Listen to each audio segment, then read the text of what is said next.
Do you have a place you love? A place you couldn't do without? What if that were to be taken away? Welcome to Conomo Point, a summer neighborhood on the North Shore within the town of Essex, Mass. Known for its many antique shops, seafood restaurants, and ocean views, Conomo plays a large part in terms of the town's historical factor and extraordinary water views.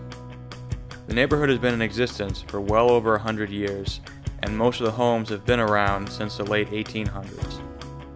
From its beginning, the homes in the neighborhood have been on town-owned leased land, and every time the leases have expired, the town has extended them. But this time around, that doesn't seem to be the case. The town of Essex eventually wants to turn the neighborhood area into a park, displacing families and taking down homes.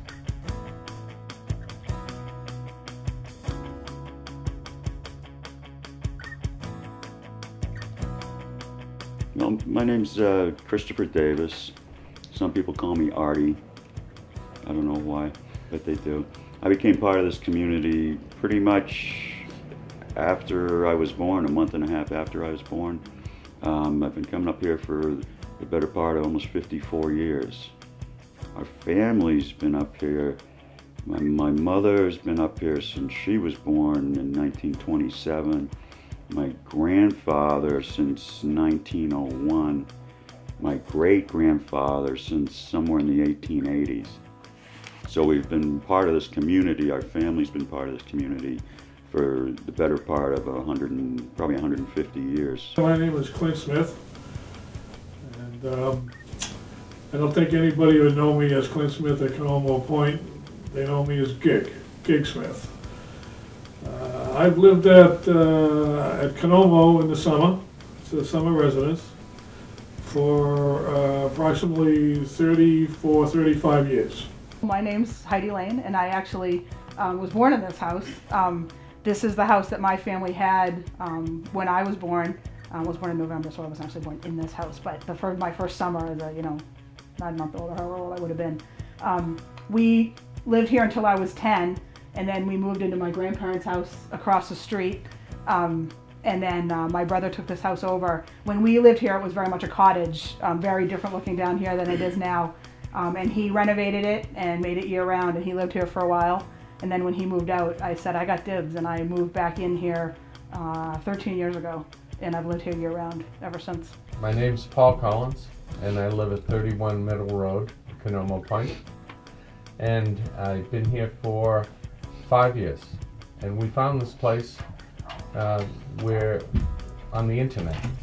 My wife came up here to look at this place while I played golf, and when I came home from golf, she was sitting in the back stairs in our winter house, and she said, "Don't get out of the car, we're going to Conomo Point." 36 hours later, we had put a bid in this house, and that's how we found it.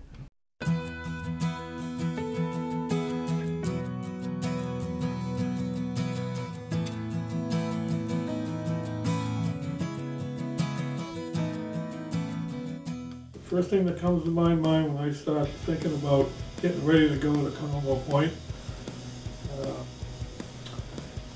is the serenity that I'm going to enjoy, the pristine environment that is down there. I believe it's still most likely sitting on the cleanest river on the East Coast. There is absolutely no industry on the river at all. It just ebbs and flows twice in 24 hours with the tides. It's the tidal river.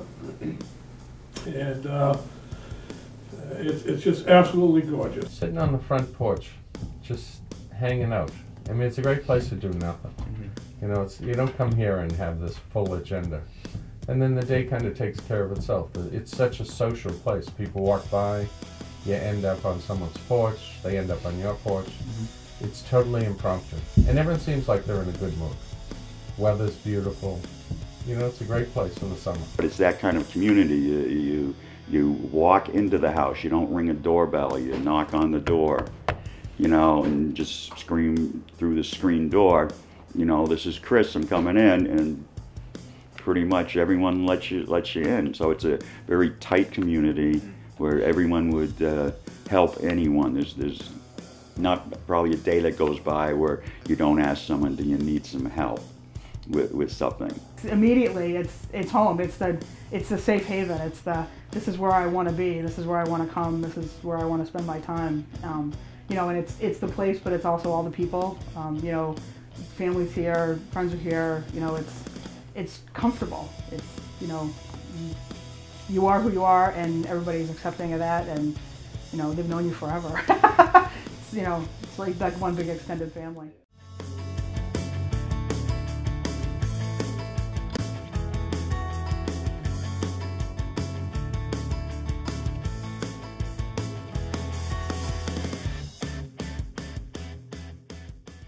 Over the years, I've become very involved with the community.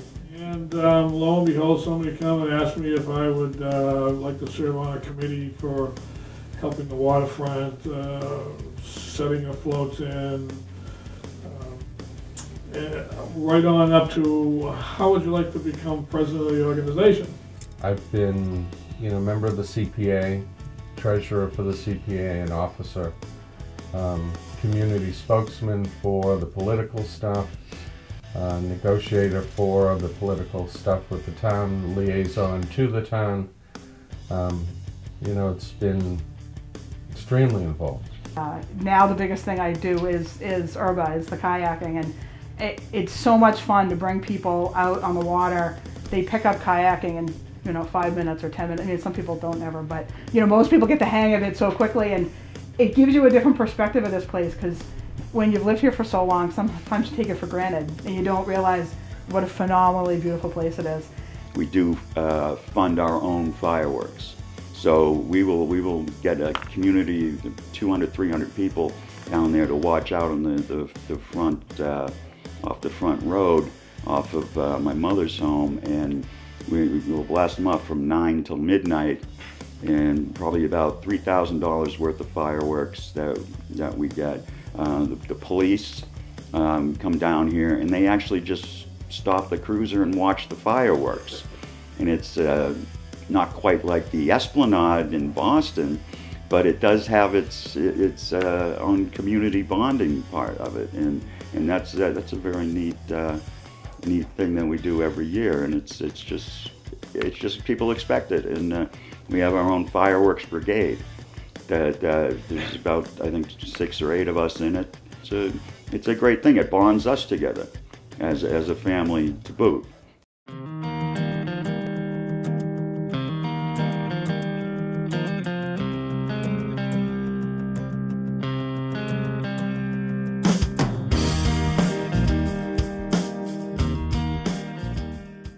The uniqueness of this community would take hours to really say.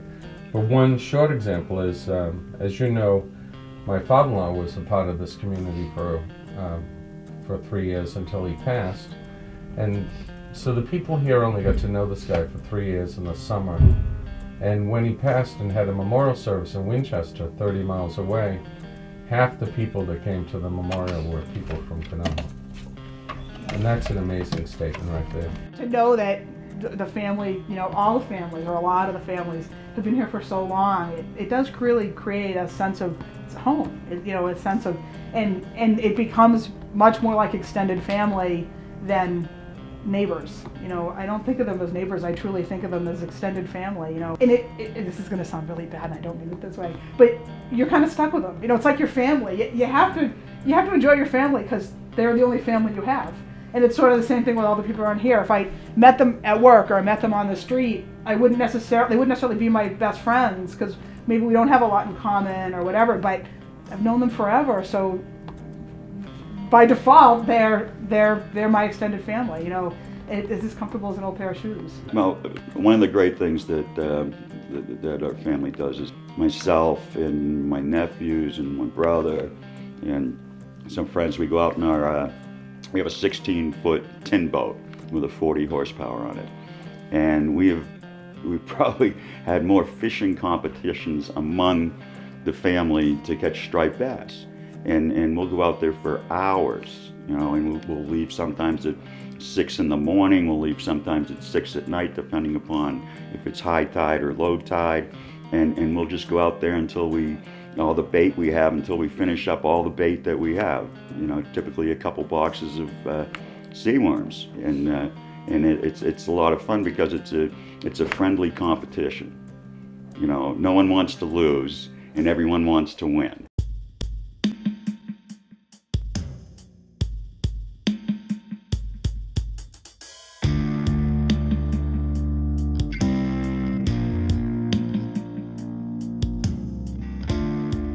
The culture could change here.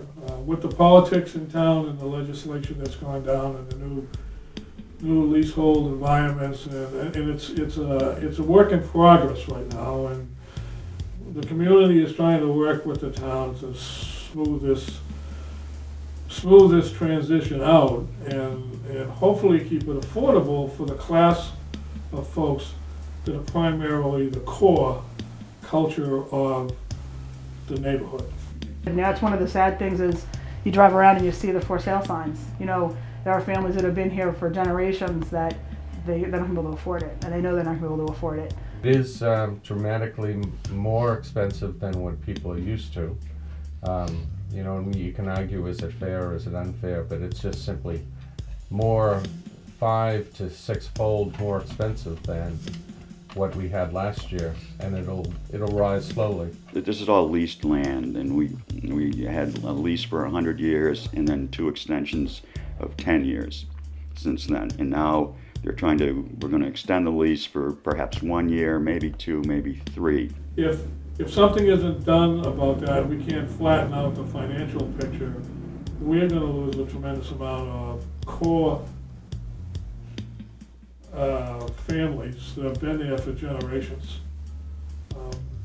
One of them would be me. It's a very mixed, blended, diverse population of school teachers and mailmen and lawyers, and you know, it's a wonderful blended community because the houses have been passed down, so they've been affordable. Even if you didn't have, you know, you weren't in a profession that typically would allow you to have a second home because they were handed down through the generations. They were. Because if you rent any place, you shouldn't have to pay taxes on it. Right. Or if you pay taxes on it, you shouldn't have to pay rent on it. And so that becomes an issue there that some of the selectmen in town are trying to push the envelope on us. And instead of continuing with the consumer price index increases in rent and taxes, which to me is fair, they're trying to increase our rents by sevenfold. And for most people down here who've been here for our families have been here for the better part of 150 years, all of a sudden they're priced out of a community. My family is incredibly fortunate that we have 3 houses here. We can't afford that. So it's a matter of trying to figure out what we're going to do. And when you don't know what the final resolution is, what houses they may take or what houses they may offer up for sale, how do you make a decision about what to walk away from and what to keep when you don't know? You may choose to keep the one that they decide they're not gonna sell, or they're not gonna rent. They want to keep it. So it makes those decisions really hard. Most of the community right now is retired and approaching retirement and going to find themselves in the same place that I might find myself, you know. And then there's a few affluent folks that can afford to stay there, but those are few and far between. Since we've only been here 5 years, we realized that the possibility was really great that it would go away. So we always tried to steel ourselves into believing that if it goes, you just have to accept it and move on. But the reality is it would have been really tough to deal with. As it sits, our family is pretty much priced out of this community that I've been here all my life. It's destroying not only a community, but it's also destroying the memories and the families around here. But you know, reality is, even if we had to walk away tomorrow, I'm 48, I've had 48 years here, nobody can take that away from me. Nobody can take all that, and nobody can take these people away from me. I may not live next door to them anymore, but you know, nobody can take all those treasured memories away from me. And hopefully, it will get worked out and resolved and be a good thing. If you lose this community, because of a financial burden, you're destroying what this community stands for. You know, and it's a camaraderie of families, and that's what makes it amazing. And if the town gets away with this somehow, I don't know what I'll do. I could not imagine not being part of this community.